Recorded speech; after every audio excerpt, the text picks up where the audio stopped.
आज हम इस जगह पर उपस्थित हुए हैं। आचार्य जी आज उपनिषद पर बोलेंगे।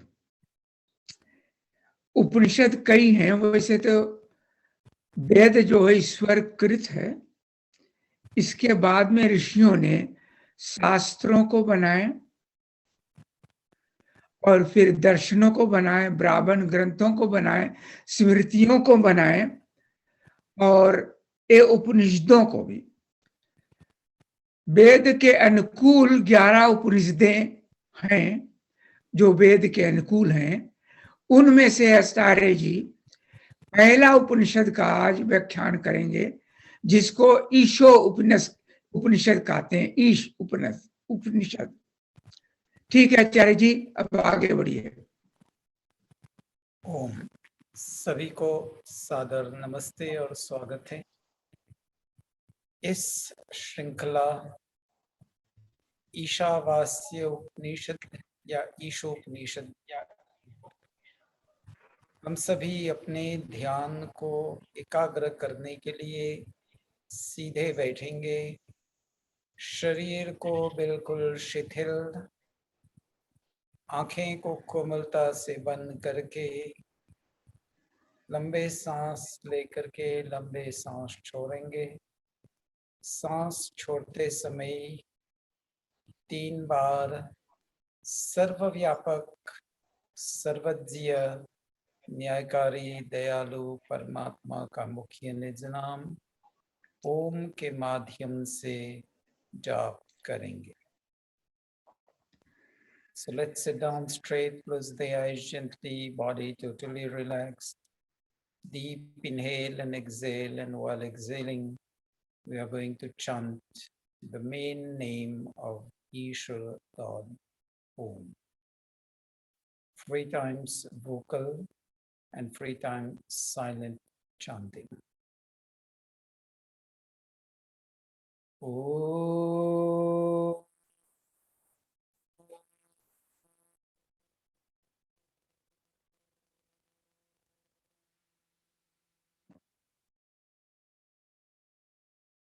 Om.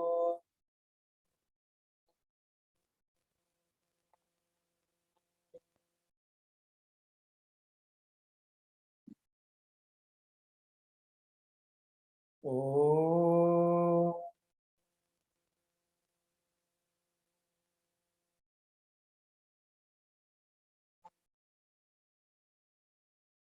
मौन उच्चारण।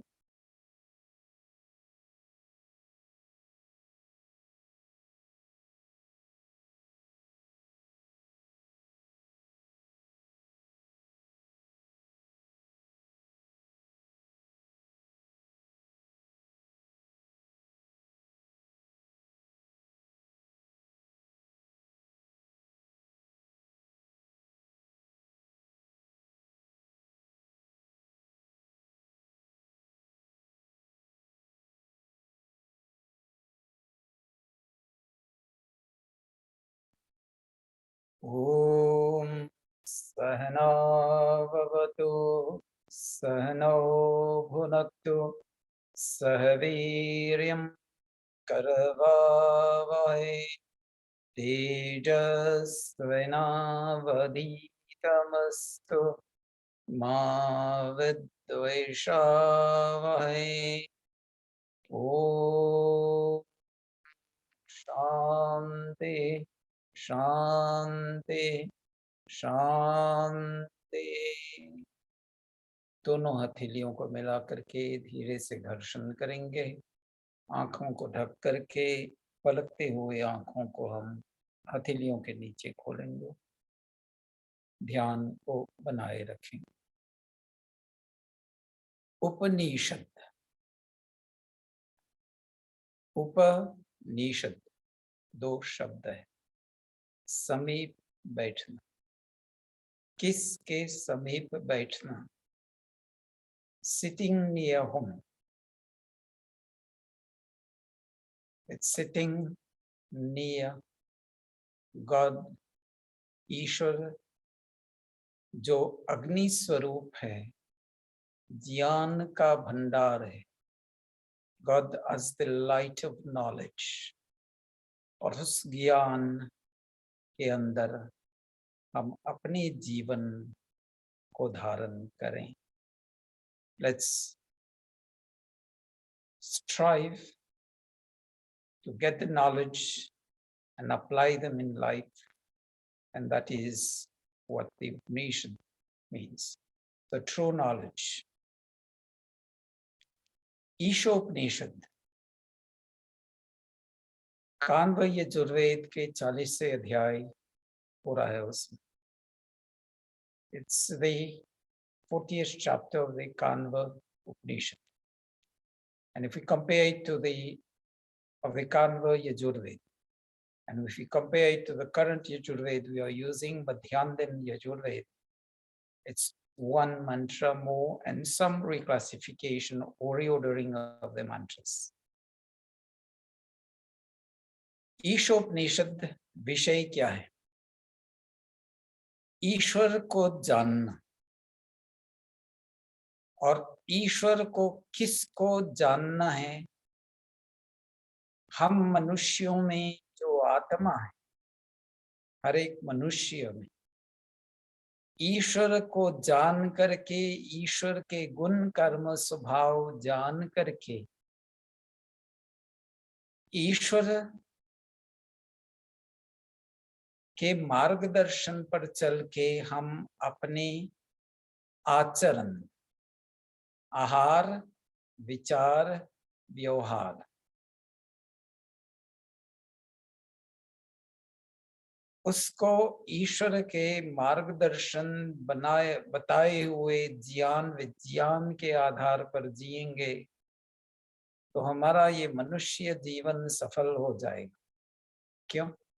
अंतिम लक्ष्य जो है मनुष्य जीवन का ईश्वर साक्षात्कार, और ईश्वर के गुण कर्म स्वभाव को हम जानेंगे तो हम धर्म अर्थ काम को सही तरह से जान करके निभाएंगे और अंतिम में मोक्ष को प्राप्त करेंगे.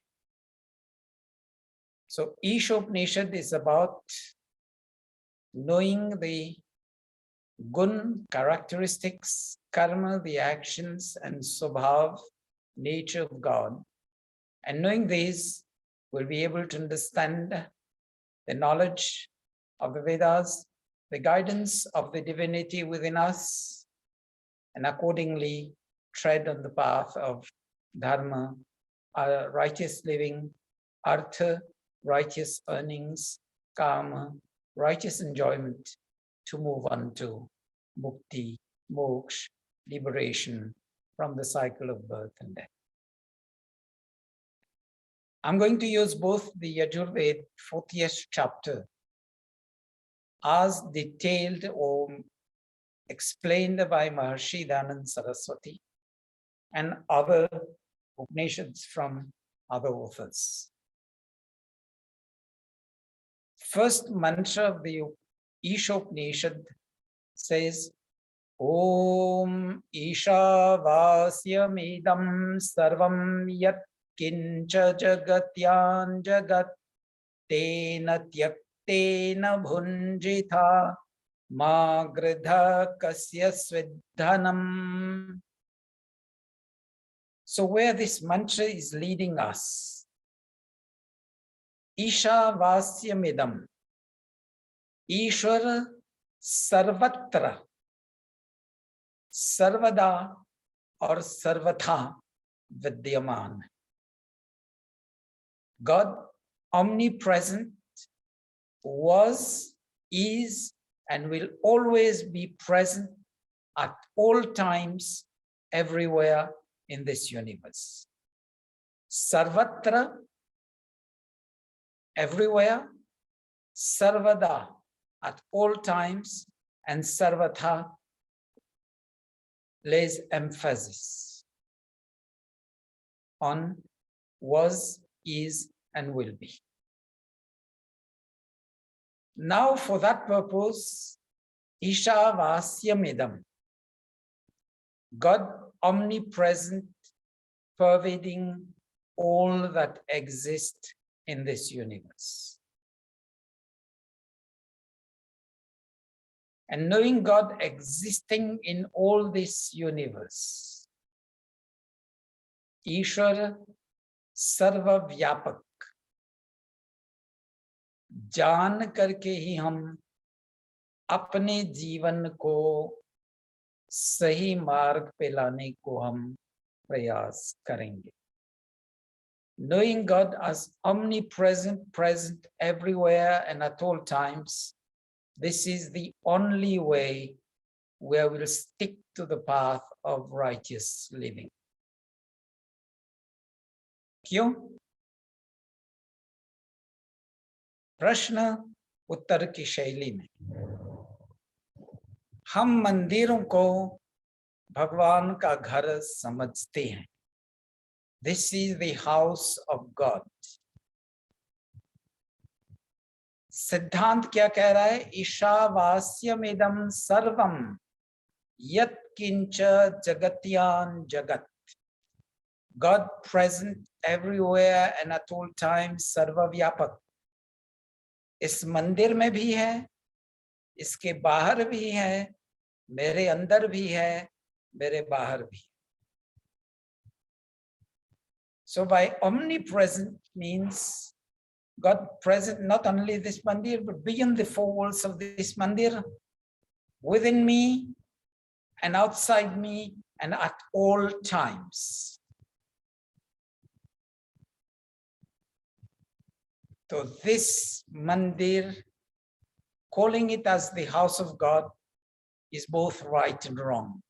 Right, यहाँ पे हम लोग इकट्ठे होकर के हम सामूहिक रूप में ईश्वर स्तुति, प्रार्थना, उपासना आदि करते हैं.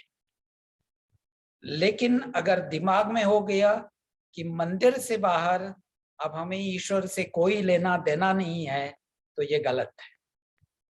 So if we think God is present in the mandir and beyond the four walls of that, no, and this is generally what gets in our mind. एक बार मंदिर से चले गए तो बस ईश्वर से कोई लेना देना नहीं. So this is where we go wrong when we think of this mandir as the house of God, because we think that God, when we leave this mandir, is nowhere now. And generally this is where people go wrong. क्यों? क्योंकि जब हम इस concept को नहीं समझेंगे, omnipresence, सर्वव्यापकता ईश्वर का, तो फिर हम मंदिर के बाहर सोचते हैं कुछ भी कर लेंगे, यहाँ करके हमारे सब पाप कर्मों वो धुल जाएंगे. It's not like that. The law of karma says, for whatever good we do, we'll reap goodness. For whatever bad we do, we'll reap badness. And in the closing of the 39th chapter of the Yajurveda, 39वें अध्याय का वो अंतिम जो ऋषि दयानंद लिखते हैं, जो मनुष्य न्याय व्यवस्था का पालन कर अल्प मृत्यु का निवारण कर ईश्वर और विद्वानों का सेवन कर ब्रह्म हत्या आदि दोषों से छुड़ा के सृष्टि विद्या को जान के अंत्येष्टि कर्म विधि करते हैं, सबके मंगल देने वाले होते हैं. सब काल से इस प्रकार मृत शरीर को जला के सबके सुख की उन्नति करनी चाहिए. So humans need to understand the law of karma. And understanding the law of karma will be on the right path.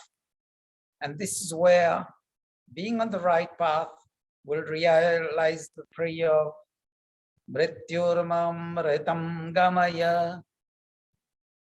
मृत्यु दुख से छुड़ा करके हमें मोक्ष, जो आनंद स्वरूप मोक्ष है, वहां तक हमें पहुंचाई. and the work is ours. God is only the administrator of that law of karma, and according to our karma, will either send us in rebirth or in moksha mukti.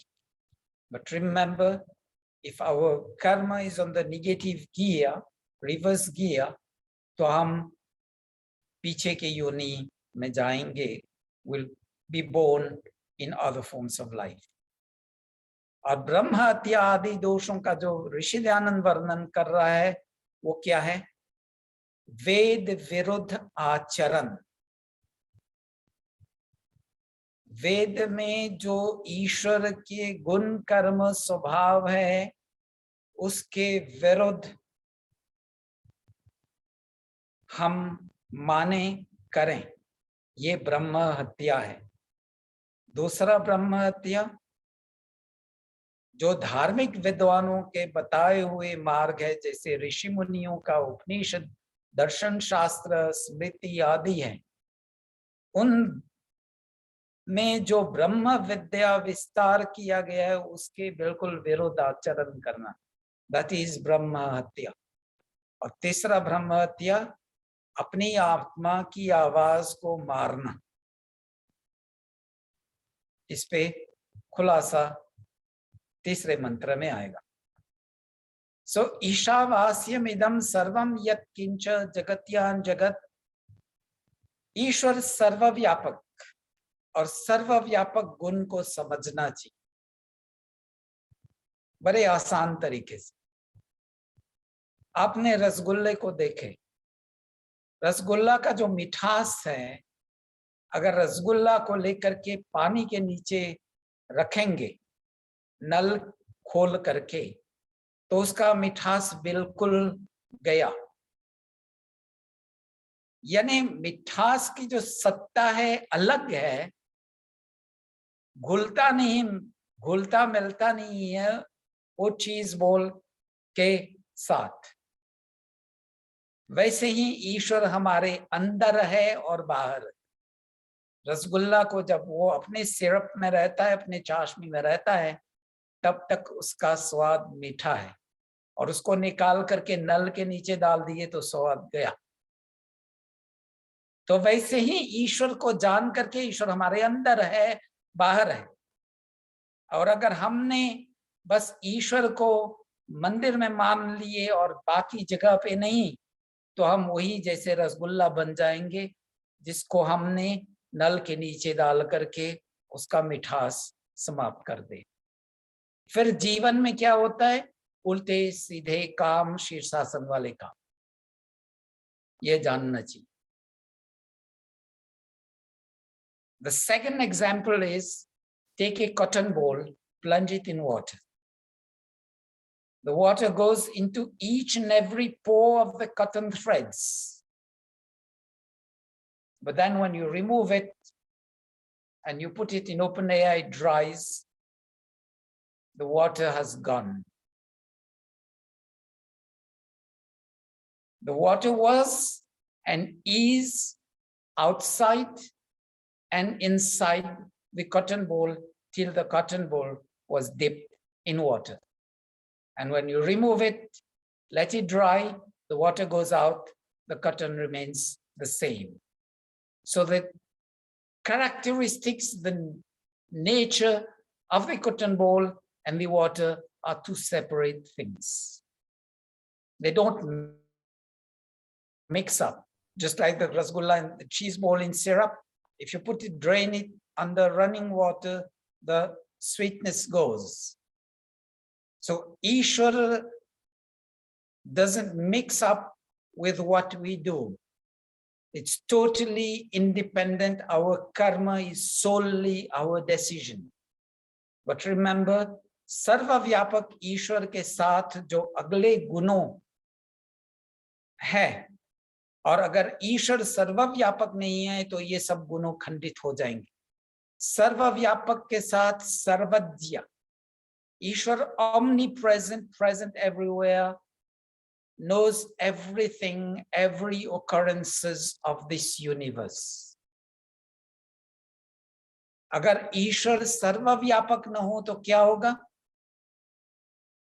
मान के चलें ईश्वर यहाँ पर है और ये संसार है, तो सिर्फ एक साइड दिखाई देगा, नीचे का जो साइड है वो दिखाई नहीं देगा।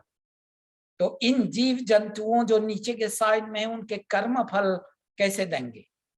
तो ईश्वर का जो न्यायकारी गुण है वो भी खंडित हो जाते हैं। सर्वज्ञ गुण खंडित हो गया, न्यायकारी गुण खंडित हो गया। अब अगला गुण जो खंडित होता है, अंतर्यामी, अंदर से नियमन करना, the divine guidance through the inner voice. जब ईश्वर यहाँ है, नीचे वाले भाग में नहीं देख रहा है ये क्या विचार कर रहा है, क्या बोल रहा है, क्या करने वाला है, इसको कैसे प्रेरणा दें।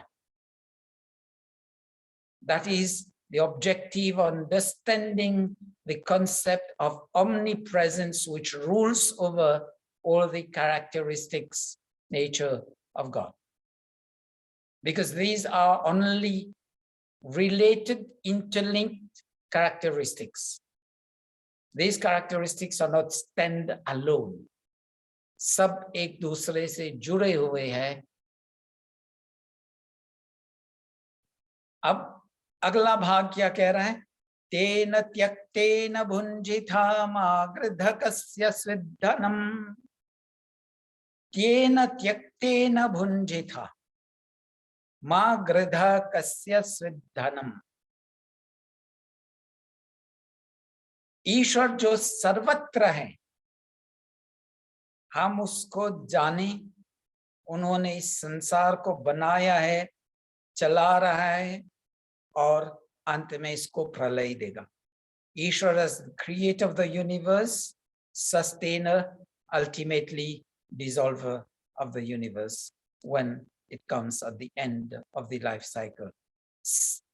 ईश्वर जो इस संसार को बनाने वाला है, वो सबका मालिक है, जिसको हम कहते हैं प्रजापति। हम सब ईश्वर के प्रजा हैं, चाहे जीव हो या निर्जीव वस्तुएं, सब ईश्वर के सत्ता में है। जब सब ईश्वर के सत्ता में है, ईश्वर ने बनाया है, तो इन सब चीजों का असली मालिक, असली the real proprietor of all these is God, Ishvar.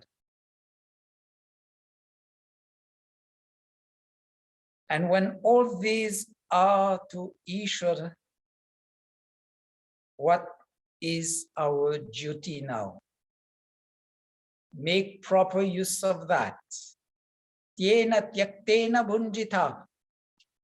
यानी इसको जान करके, अनुभव करके उसका सही उपयोग, सदुपयोग करें। मां गृद्धकस्य सिद्धनम। किसी के भी वस्तु की अभिलाषा मत करें। Don't covet, don't greed or lust on things that don't belong to us.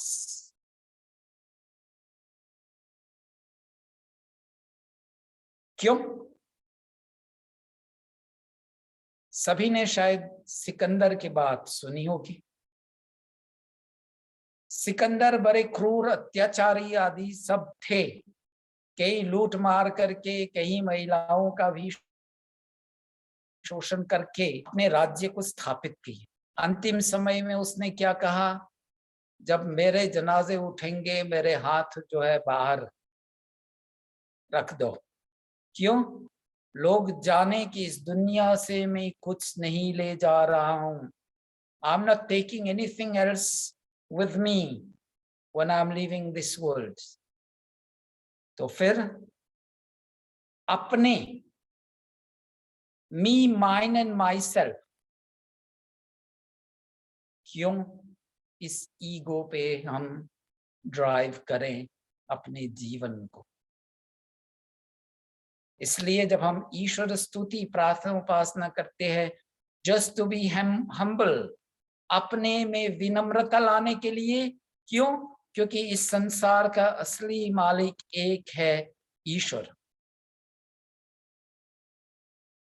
जब ईश्वर को मालिक समझेंगे तो ना अपने हक जताएंगे, ना कुर्सी से हम ज्यादा मोह ममता रखेंगे। For everything we'll just say ये ईश्वर का है, हम अपने कर्तव्यों को डट करके करेंगे। और जिस दिन हम इन चीजों को त्यागना है, हर्षपूर्वक हट करके दूसरों को चलाने के लिए अवसर देंगे। Whether it's family life, whether it's social life, whether it's work life. Let's get the example. I go to work in an office. The things that are in the office, I start using them when I start my work, and when my work ends, everything is left in the office, and I go back home without any regret. जीवन में वैसे ही करना चाहिए। जैसे मैं कहीं पे नौकरी करने के लिए गया, नौकरी की चीजें जो है जब काम का समय समाप्त होता है, मैं सहर्ष पूर्वक उसको वहीं पे छोड़ करके घर वापस आ जाता हूँ। पारिवारिक जीवन में जब बच्चे के बच्चे हो जाते हैं तो हमारे सिद्धांत में क्या है, वानप्रस्थ की ओर बढ़ें। At the time of retirement, let's gradually, slowly shift the responsibilities to our kith and kin, children. Let them now assume their own responsibilities, assert themselves. अगर इसको बनाएंगे तो हमारी जो घर का जो जीवन है वो सुगम्य, सरल, सरस हो जाएगा। क्यों? क्योंकि जेनरेशन गैप का प्रॉब्लम जो है वो अपने आप खत्म हो जाता है, उसको अंकुरित होने के लिए भी जगह नहीं। The problem of the generation gap, it doesn't arise when we gradually shift the responsibilities to the children who are now married and in turn father and mothers of their own children. अब सामाजिक व्यवस्था को इसको apply करने के लिए क्या है, मान के चलें किसी को देश के प्रधानमंत्री 4 साल या 5 साल के लिए नियुक्त किया गया, फिर 5 साल के बाद नए व्यक्ति को नियुक्त किया गया है, तो उसका क्या कर्तव्य है, निसंकोच होकर के just hand over the responsibilities to the new person in charge. चाहे वो हमारे कॉमन लेवल पे समाज की व्यवस्था हो, कम्युनिटी लेवल पे व्यवस्था हो, स्टेट के लेवल या प्रोविंस के लेवल पे व्यवस्था हो, चाहे देश की व्यवस्था हो, चाहे यूएन की व्यवस्था हो। If we adopt that, tena tyaktena bhunjita, we'll do our work as assigned to us without any moh maya, without any undue attachment, nor with any illusion that this post is for me for a lifetime. देखो, सबसे प्रिय जो है शायद हमारे गृहस्थ जीवन, घर, संपत्ति, इसको भी इस जीवन यात्रा के अंत तक ये सब यहीं छोड़ करके हम अगले जीवन में जाते हैं। अगर अच्छे कर्म, बेहतरीन कर्म किए तो मोक्ष मुक्ति तक भी पहुंच जाएंगे। और जो व्यक्ति ज्यादा मोह माया में उलझ जाता है, उस समय वो जानता है कि मुझे छोड़ना है, लेकिन क्या है, छोड़ना नहीं चाहता है, फिर दुखी होता है। और जब दुखी होता है तो मृत्यु का समय जो है वो दर्दनाक होता है, भयपूर्वक भयंकर अवस्था उसको दिखाई देता है सामने में। और जो व्यक्ति इस मोह माया के बंधन से ऊपर उठ गया, वो जानता है कि मेरा जीवन यात्रा यहाँ पे समाप्त होने वाला है। सहर्ष पूर्वक ईश्वर की न्याय व्यवस्था को स्वीकार करके इस जीवन यात्रा की समाप्ति पे ईश्वर को धन्यवाद देगा, जैसे ऋषि दयानंद ने, हे ईश्वर तेरी बहुत अच्छी लीला थी। I'm giving you live examples of things.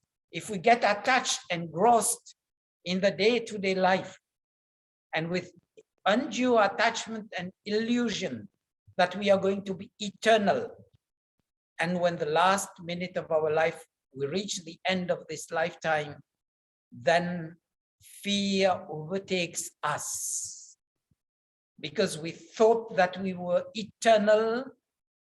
But what happens is we realize that the end of life is just one step ahead.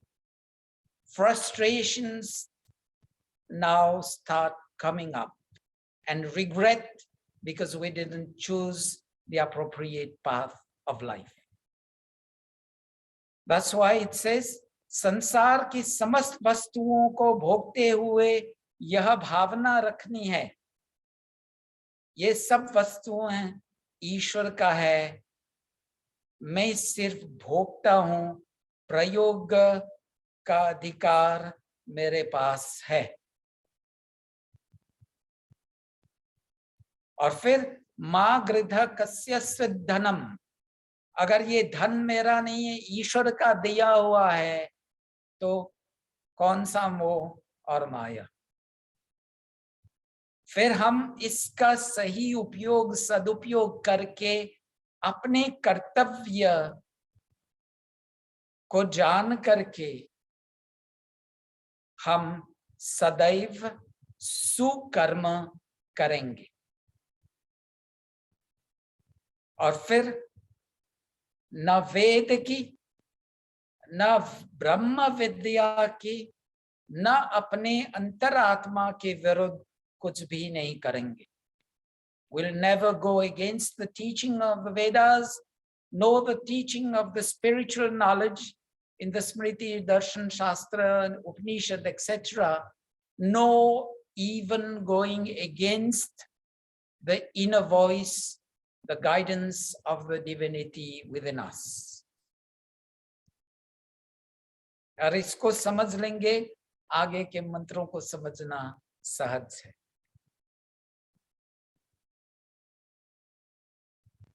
Second mantra, Om Kurvanneveha Karmani Jijivishechatam Sama Evam Tvainan Yathetostina Karma Lipyate Nare Kurvanneveha Karmani Jijivishechatam Sama Evam Tvainan Yathetostina Karma Lipyate Nare। ये मनुष्य योनि है, इसको हम कर्म प्रधान योनि बोलते हैं।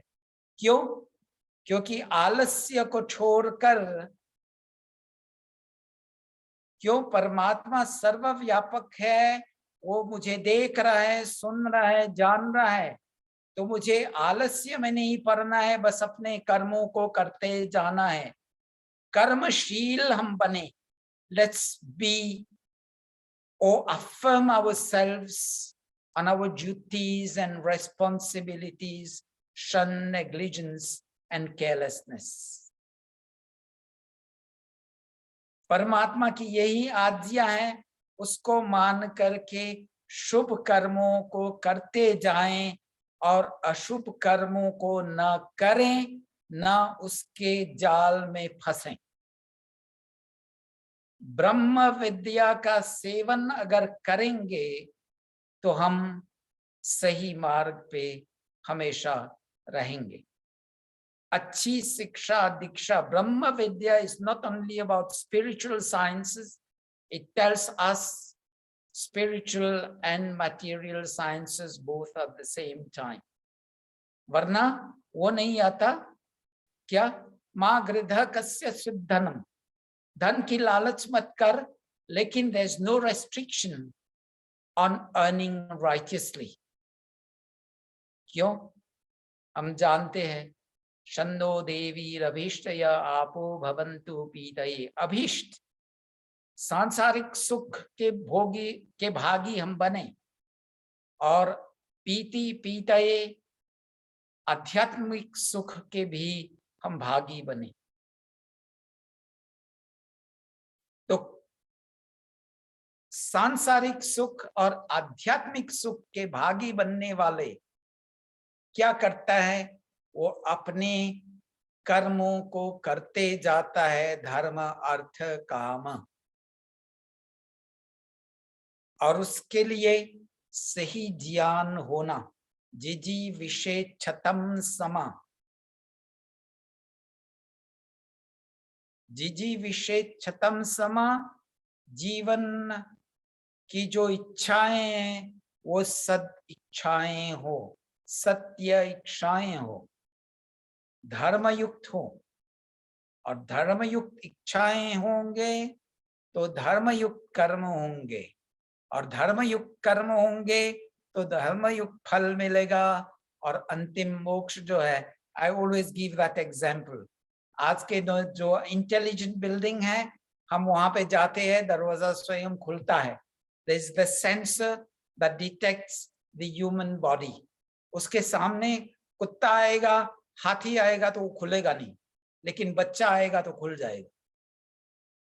तो वैसे ही धर्म अर्थ काम मोक्ष, the sensor is there, धर्म अर्थ काम, if you are eligible on the free fold path, तो वो दरवाजा मोक्ष का खुलेगा।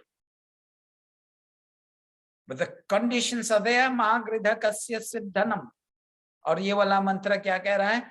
न कर्म लिप्यते नरे, यानी कर्म करते हुए, सुकर्म सद्व्यवहार करते हुए अधर्म युक्त अवैधिक कार्य को न करें, और कर्म करें तो उन कर्मों में स्वयं लीन नहीं होना। सकाम कर्म को छोड़ करके हम निष्काम कर्म करें। Let's adopt the attitude of selfless service. सकाम कर्म क्या है? जहां पर मुझे या लोकेशना, वित्तेशना और पुत्रेशना मिले, I'll be able to derive material benefits or name and fame, or I'll be able to push my kith and kin, my close and dear ones, to the forefront. And these are by generally unfair means. और सदक्रिया, सद वचन, सुकर्मों, जिसको हम स्वाहा करते हैं ना, स्वाहा का ये भी मतलब है सत्य वचन, सत्य कर्म, सत्यवाणी, सत्य विचार, सत्य वचन और सत्य कर्म, ये स्वाहा का एक अर्थ है। और इसको लेकर के हम जाएंगे, आगे जीवन में बढ़ेंगे, तो न कर्म लिप्यते नरे, वो साकार हो जाएगा हमारे जीवन में। Without any undue effort, we'll be able to continue to do beneficial, benevolent actions. देखो, सब निष्काम कर्म का ये अर्थ नहीं है कि इसके फल नहीं मिलेगा, लेकिन इसके फल में हम बैठे नहीं रहेंगे waiting for these to materialize. ईश्वर न्यायकारी है, अपने समय अनुसार जब फल, जैसे कहते हैं ना, सीजन आने पे फल मिलता है, तो वही मिलेगा।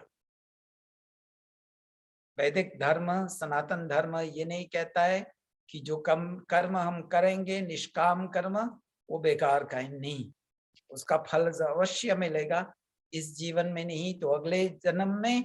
और अगर इसका लेवल ज्यादा ऊंचा भी हो गया तो हम ईश्वर के सुख आनंद में जाएंगे, मोक्ष मुक्ति की अवस्था में।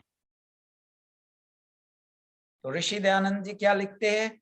मनुष्य आलस्य को छोड़कर सब देखने हारे न्यायाधीश परमात्मा और करने योग्य उसकी आज्ञा को जान मान कर शुभ कर्मों को करते हुए अशुभ कर्मों को छोड़ते हुए ब्रह्मचर्य का सेवन में विद्या और अच्छी शिक्षा को पाकर इंद्रियों के रोकने से पराक्रम को बढ़ा कर अल्प मृत्यु को हटावें।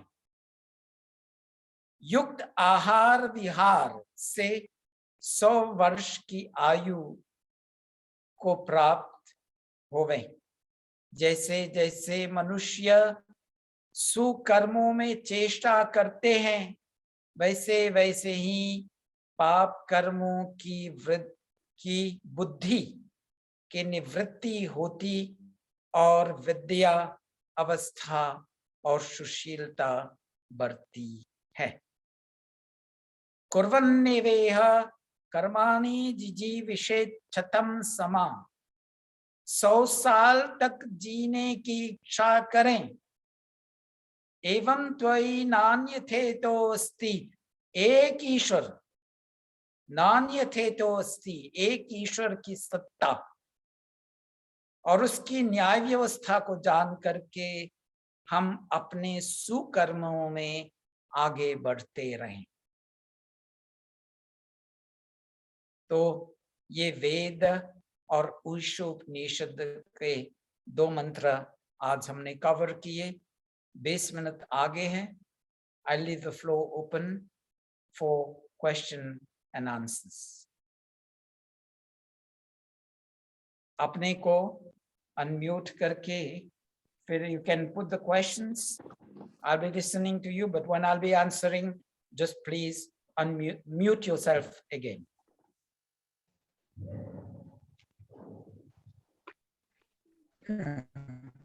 हाँ जी, Go ahead, Sheila ji. आचार्य जी, आप पहले वाले श्लोक में बता रहे थे कि भगवान जैसे ओमनी प्रेजेंट हैं, सर्वव्यापक हैं, तो मुझे ये फिर आता है प्रश्न, अगर वो सब जगह हैं, मतलब मंदिर जाने की, मतलब ये ना सोचे कि खाली मंदिर में है, वी हैव टू कंटिन्यू वही भाव से सारा समय, तो वो हमें कि कोई गलती करते समय क्यों नहीं रोक लेते हैं? जैसे हमारे बच्चे अगर गलती करते हैं तो हम उनको कहते हैं बेटा आग में हाथ मत डालो या ये गलत है, तो वो उसी समय हमें क्यों नहीं सिखा देते हैं कि मैं फिर ये जीवन, फिर अगले जन्म, फिर मेरा अगर जीवन फिर नीचे हो जाए इस जीवन से, अगर मेरे कर्म बुरे हैं, तो अभी पहले राइट अवे क्यों नहीं हमें सुधारते हैं? ऐसा क्यों नहीं होता है? Excellent question. देखो, ईश्वर को हम क्या कहते हैं? सर्वांतर्यामी। अंदर से नियमन कर रहा है, अंदर से अंतरात्मा में प्रेरणा दे रहा है।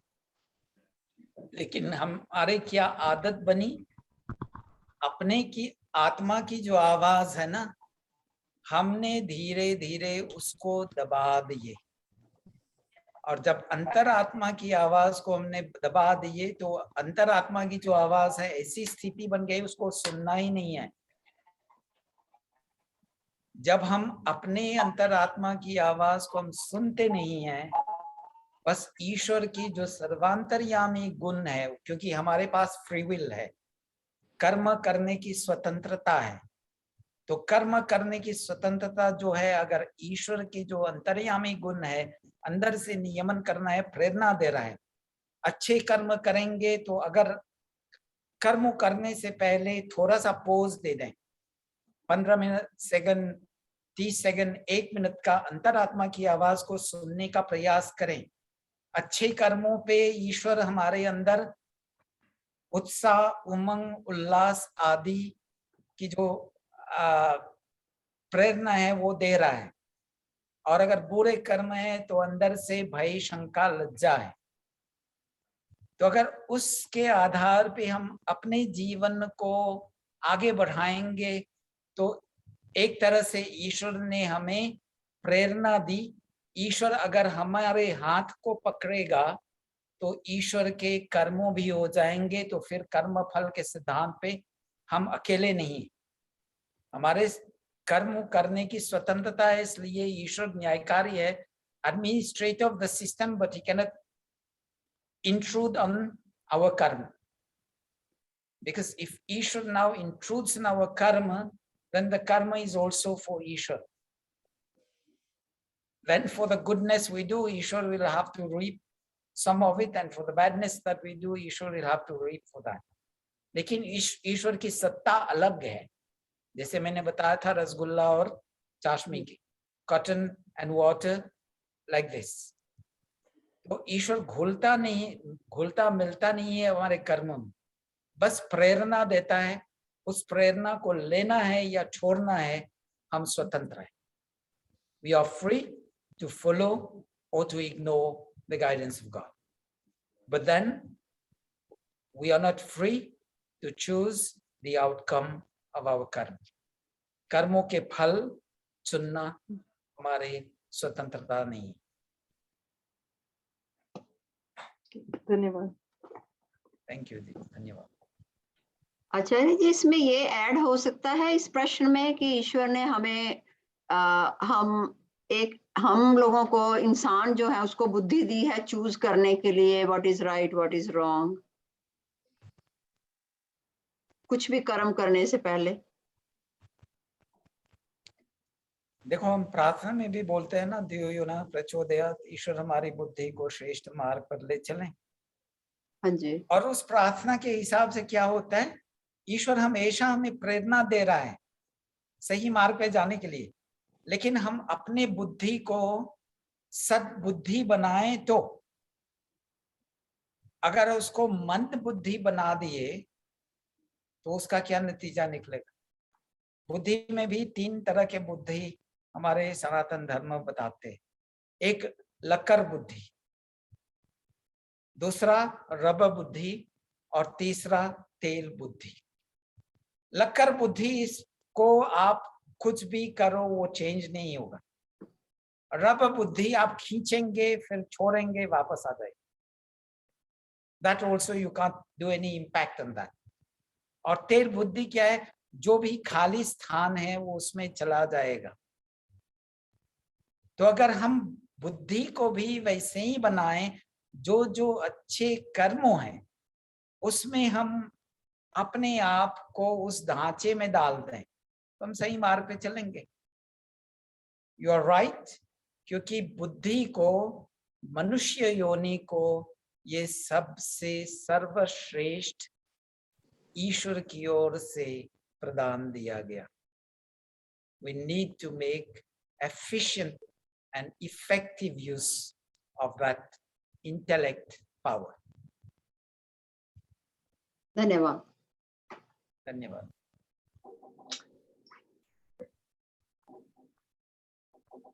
मैंने एक पूछना है. हाँ जी, मेरा क्वेश्चन ये था कि एक लेडी, मेरे ख्याल शीला जी हैं, उन्होंने क्वेश्चन पुट अप किया था कि भगवान हमें क्यों नहीं पहले बता देते कि हम अगर गलत कर रहे हैं. उनका क्वेश्चन का मुझे तो ये लगा, भगवान जी हमें बताते हैं, अगर हम ट्यून इन रहे ना उनके साथ तो हम लोग को वो बताते हैं, हमें ही समझ नहीं आती.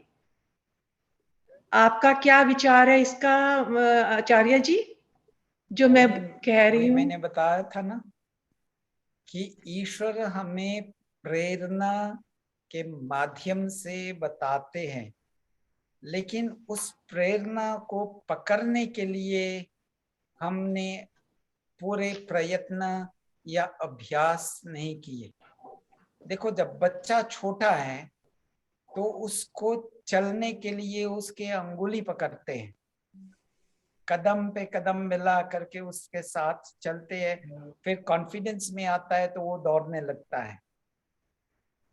ये प्रक्रिया जो है अनफॉर्चुनेटली हम सीखते नहीं हैं कि हम जो भी कर्मों करने के लिए विचार करते हैं, एक क्षण के लिए हम अपने आप को रोक करके अंतरात्मा की आवाज को सुने. और कई बार अंतरात्मा जो है धिक्कार करता है कि ये गलत कर्म है, लेकिन उसको दबा करके हम आगे बढ़ते हैं. तो उसको दबाने की जो आदत है ना, इतने जोर पकड़ लिए कि हम बस उसको सुनते ही नहीं. So this is where we go wrong. It's a question of practice. इसलिए ऋषि मुनियों ने वेद के आधार पे पूरे एक योग दर्शन महर्षि पतंजलि ने कंपाइल किया है. ये कोई नया नॉलेज नहीं, कोई नया ज्ञान नहीं. It's from the Vedas. Veda के 18वें अध्याय यजुर्वेद के मंत्र शुरू होता है युंजते मनौ तयुंजते.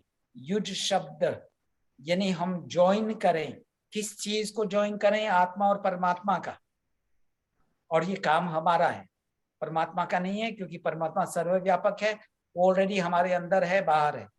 बस हमें ये जानना चाहिए कि ईश्वर जो है सिर्फ मंदिर में नहीं है, मेरे अंदर भी है और मेरे बाहर भी है. अंदर से जान रहा है और बाहर से मुझे देख रहा है, सुन रहा है, जान रहा है. मैं बचूंगा नहीं अगर गलत कर्म किए. अच्छे कर्म किए तो अच्छा मिलेगा, गलत किए तो गलत मिलेगा. बस ये अवेयरनेस जो है, योग विद्या जो है, it leads us to go to that level of awareness. ये योग विद्या सिर्फ हमने कहाँ तक समझे, बस आसन प्राणायाम तक. But it's much deeper than that. और उसके आधार पे अगर हम चलने के लिए प्रयास करेंगे, we'll train ourselves to start giving the pause, listen to the inner voice, to the divine guidance. और भटकने की जो संभावना है, हम उसको धीरे धीरे जीरो तक लाएंगे. Thank you. आचार्य जी, मैंने कहीं पढ़ा था, अब मेरी आवाज आती है आपको? हाँ जी. हाँ जी, मैंने कहीं पढ़ा था कि भगवान ने जैसे कोई एक मशीनरी कोई बनाता है, वो मशीनरी बना के देन स्टेप्स आउट, और वो जो मशीनरी चलने वाला होता कोई और होता है. मैंने पढ़ा था कि भगवान ने जैसे हमारी ये शरीर बनाया, it is like a machine, और उन्होंने आत्मा को अंदर डाल दिया है. जैसे आपने कहा है कि हमें आत्मा की आवाज सुनने का प्रयास करना चाहिए, उसके ऊपर कंसंट्रेट करना चाहिए. एवरी डे आई फील कि भगवान ने ये मुझे शरीर दिया है, अभी मेरे अंदर आत्मा भरी हुई है. जैसे आपने कहा है कि अंदर भी है, बाहर भी है, पर वो मेरे ऊपर डिपेंड करता है कि what choices do I make. आपका इसमें क्या ख्याल है? Yeah, rightly said.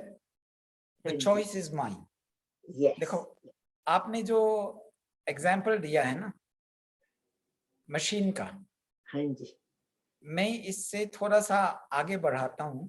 हाँ जी. गाड़ी जो है आपकी, वो आपके घर के गैराज में या पार्किंग में है, वो अपने आप स्वयं चलता नहीं है. ठीक है. आप जब बैठेंगे, even if it's a computerised driven car, आपको पहले उसको इंस्ट्रक्शन देना है कि मुझे कहाँ जाना है. इनपुट तो आपको देना है. So you are in the driver's seat. वैसे ही आत्मा जो है इस शरीर रूपी गाड़ी के अंदर में ड्राइवर सीट पे बैठा हुआ है. आत्मा की स्वतंत्रता है, वो गाड़ी को सही डेस्टिनेशन पे ले जाएं या गटर में ले जाएं या कहीं किसी चीज पे ठोक दें. तो that freedom is ours.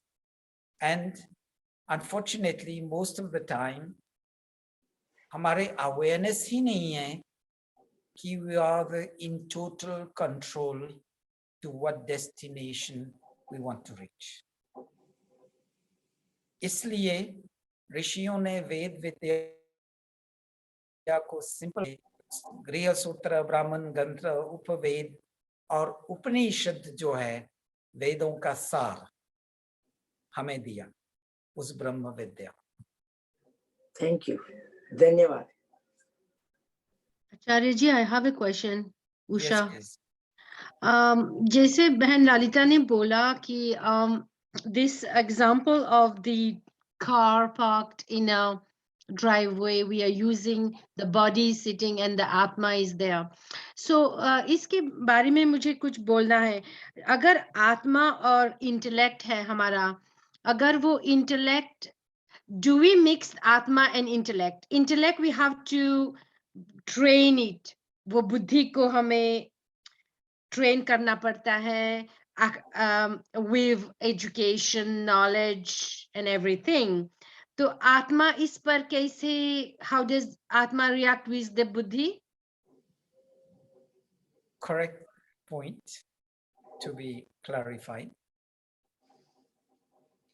I again come to example of वो जो गाड़ी है ना, आपको पहले जाकर के ड्राइविंग सीखने होते हैं, ड्राइविंग सीख करके फिर आपको एग्जाम दे करके फिर आपको लाइसेंस मिलता है, then and only then you can drive. इस बुद्धि को ट्रेन करने के लिए अगर आत्मा न लगे उस बुद्धि को सही मार्ग पर ले जाने के लिए और उसको लूज छोड़ दें, फिर हम क्या कहेंगे, दिल है कि मानता नहीं, हाँ या नहीं? वही हाल होता है. But who is in control? Is the intellect, as we say, whether it is the mind or the heart in control, or are we in control of that? जब मैं गाड़ी चलाता हूं तो who is in control? Is it me as the driver or the car which is driving me? We need to understand these clearly. And the distinction, the difference is clear as wide as the Chinese wall that we can see from the moon with the naked eye.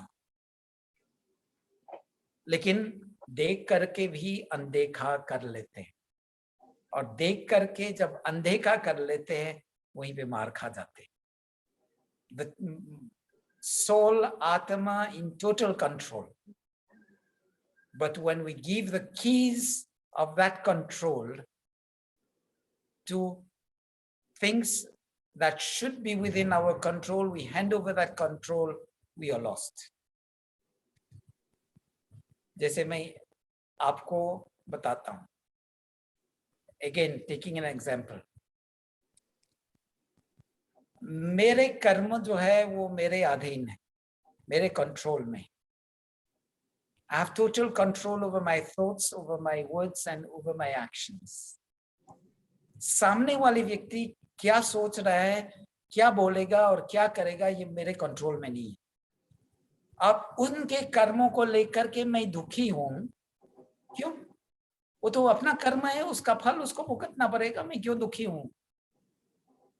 And the day I start to be unhappy because of his karma, I've handed the control of my happiness in his hands.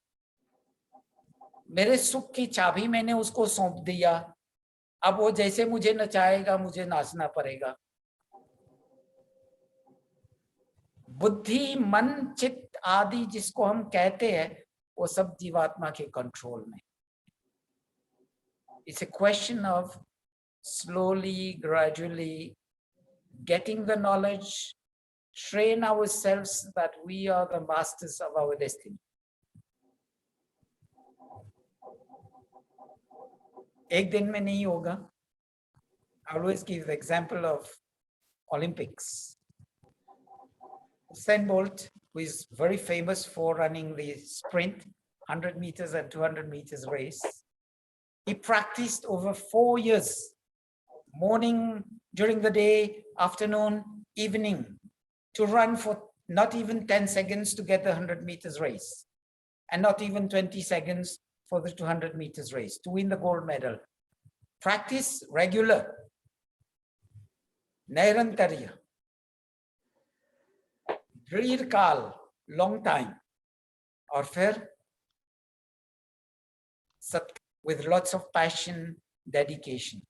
Yog Vidya में ये सूत्र है, स तो दीर्घकाले नैरंतर्य सत्कार सवितो दृढ़ भूमि. So if we start getting that training now and gradually filter down the training to the next generation which is growing, तो उनके लिए काम आसान हो जाएगा. और अगर ये सोच लें कि हमारे बच्चे जो है वो तो बड़े हो करके तब अपने आप सीखेंगे, तो वो गया हाथ से. I will tell you one story to end. मेरे पिताजी हमेशा बताते थे when we were kids, आप एक छोटा पौधा डाल दें जमीन में, अब ये पौधा जो है टेढ़ा जाने लगता है, उसके साथ एक डंडा बांध दें और डंडा बांधने के बाद वो सीधा होगा, अच्छा सुंदर सा पेड़ और फल फूल भी देगा। लेकिन इसको बांधे नहीं और टेढ़ा मेढ़ा हो गया, अब इसको सीधा करने के लिए क्या तरीका है? कोई नहीं उपाय। सीधा करना है, उसको काट करके 100 मील में भेज दो, लकड़हारे के पास। वो क्या बनाएगा? Straight planks and poles. लेकिन ट्री गया काम से, ट्री नहीं रहा। वैसे ही हम अपने जीवन ले जा रहे हैं।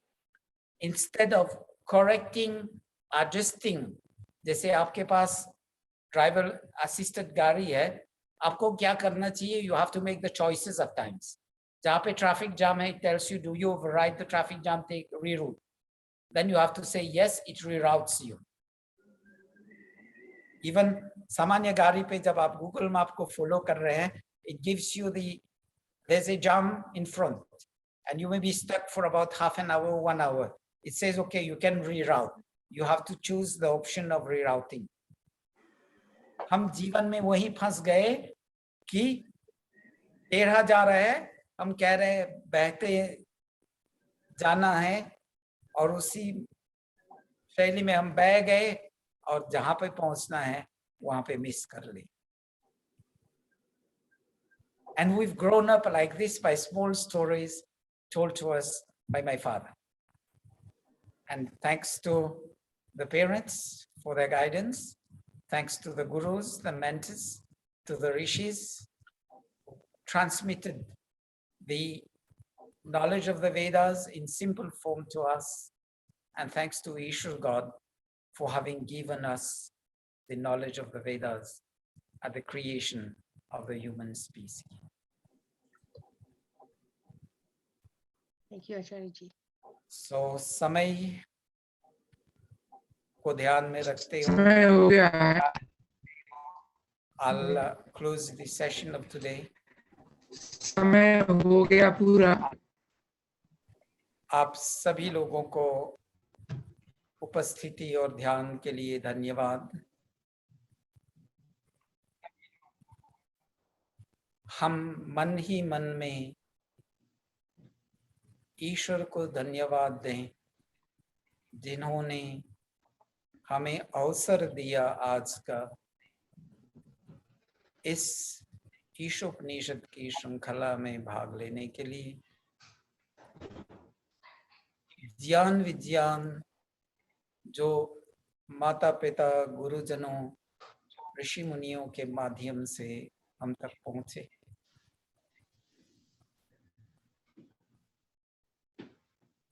और इस कार्यक्रम को आगे ले जाने के लिए जिन्होंने प्रत्यक्ष और परोक्ष रूप से सहयोग किया, उन सभी को धन्यवाद।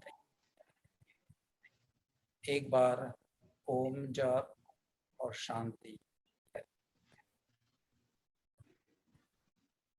ओम